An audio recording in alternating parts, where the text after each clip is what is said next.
భక్తులందరికీ నమస్కారం. ఇప్పుడు నేను శ్రీ రుణ విమోచన మహాగణపతి స్తోత్రం పఠించి వినిపించబోతున్నాను. స్మరామి దేవదేవేశం వక్రతుండం మహాబలం షడక్షరం కృపాసింధుం నమామి రుణముక్తయే. ఏకాక్షరం ఏకదంతం ఏకం బ్రహ్మ సనాతనం ఏకమేవాద్వితీయం చ నమామి రుణముక్తయే.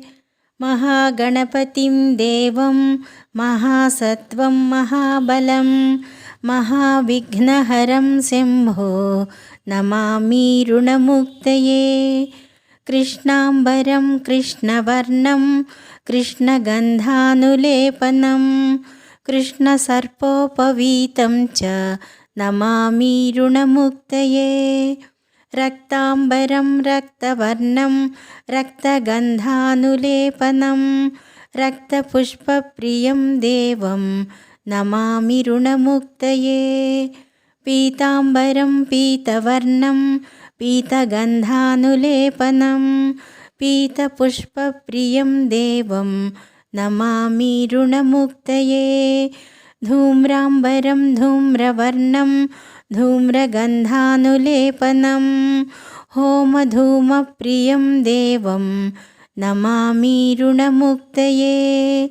ఫాలనేత్రం ఫాలచంద్రం పాశాంకుశధరం విభుం చామరాలంకృతం దేవం నమామి రుణముక్తయే.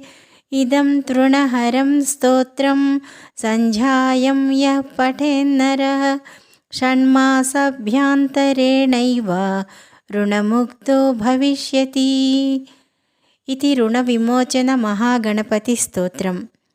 మహాగణపతి దయ వలన అందరికీ రుణ విమోచనం కలిగి అష్టైశ్వర్య సిద్ధి ప్రాప్తించాలని మనసారా కోరుకుంటున్నాను. నమస్కారం.